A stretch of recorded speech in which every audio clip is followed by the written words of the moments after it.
সরকারি ব্যয় সংকোচনের জন্য কর্মী ছাঁটাইয়ের যে পদক্ষেপ নিয়েছে যুক্তরাষ্ট্রের ট্রাম্প প্রশাসন, তার জেরে গত ২০ জানুয়ারি থেকে এ পর্যন্ত ২৬ দিনে দেশটিতে চাকরিচ্যুত হয়েছেন ৯,৫০০ শতাধিক সরকারি কর্মকর্তা ও কর্মী। এক প্রতিবেদনে এ তথ্য জানিয়েছে রয়টার্স।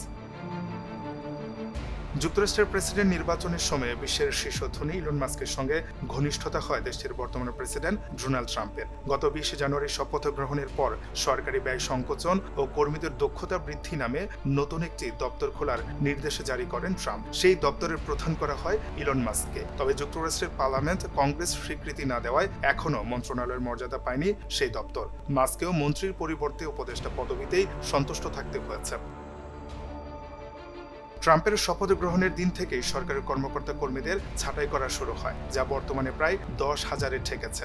স্বরাষ্ট্র, বিদ্যুৎ ও জ্বালানি, অবসরপ্রাপ্ত সেনা কর্মকর্তা সদস্যদের পুনর্বাসন, কৃষি, স্বাস্থ্য, মানবিক পরিষেবা সহ প্রায় সব মন্ত্রণালয়ের কর্মকর্তা কর্মীরা রয়েছেন চাকরিচ্যুতদের তালিকায়। আর এই চাকরিচ্যুতি বা ছাঁটাইয়ের পুরো বিষয়টি ঘটছে ইলন মাস্কের সরকারি ব্যয় সংকোচন ও কর্মীদের দক্ষতা বৃদ্ধির তত্ত্বাবধানে।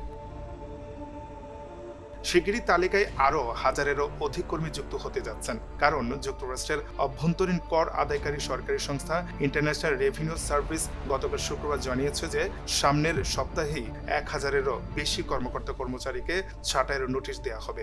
IRS যুক্তরাষ্ট্রের অন্যতম বৃহৎ সরকারি দপ্তর।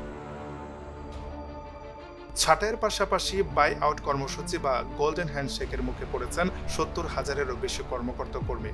সরকারি তথ্য অনুসারে গত ২০ জানুয়ারি থেকে এ পর্যন্ত বাই আউট কর্মসূচি এর আওতায় স্বেচ্ছায় চাকরি ছাড়তে বাধ্য হয়েছেন প্রায় ৭৫,০০০ কর্মকর্তা ও কর্মী। কর্মী ছাঁটাইয়ের পাশাপাশি অনেক সরকারি দপ্তর ও সংস্থায় আর্থিক বরাদ্দ বন্ধ করে দিয়েছে ট্রাম্প প্রশাসন। ফলে অস্তিত্ব সংকটের মুখে পড়েছে সেসব দপ্তর সংস্থা। দেশের ভোক্তা অধিকার সুরক্ষা বিষয়ক সরকারি সংস্থা কনজিউমার ফিনান্সিয়াল প্রোটেকশন ব্যুরো ইতোমধ্যে বন্ধ হয়ে গেছে।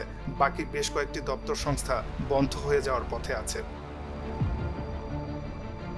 কর্মীদের গণহারে ছাঁটাই এবং সরকারি সংস্থায় অর্থ বরাদ্দ বন্ধের প্রসঙ্গে সম্প্রতি ট্রাম্প বলেছেন, কেন্দ্রীয় সরকারের আকার আয়তন অনেক স্ফীত হয়ে পড়েছে এবং এর ফলে প্রচুর অর্থের অপচয় ও দুর্নীতি জালিয়াতি হচ্ছে। গত বছর সরকারের দেনা পৌঁছেছে ৩৬ লাখ কোটি ডলারে এবং বাজেটের ঘাটতি ছিল ১,৮০,০০০ কোটি ডলার। তাই সরকারি ব্যবস্থাকে সংস্কার করতে সর্বসম্মতিক্রমে এই ছাঁটাই বরাদ্দ বন্ধের কর্মসূচি নেওয়া হয়েছে। তবে যুক্তরাষ্ট্রের পার্লামেন্ট কংগ্রেসের একাধিক সূত্রের বরাতে জানা গেছে, ট্রাম্পের এই সংস্কার কর্মসূচিতে তার দল রিপাবলিকান দলের আইন প্রণেতাদের সমর্থন থাকলেও বিরোধী দল ডেমোক্রেটিক পার্টির কোনো সমর্থন নেই।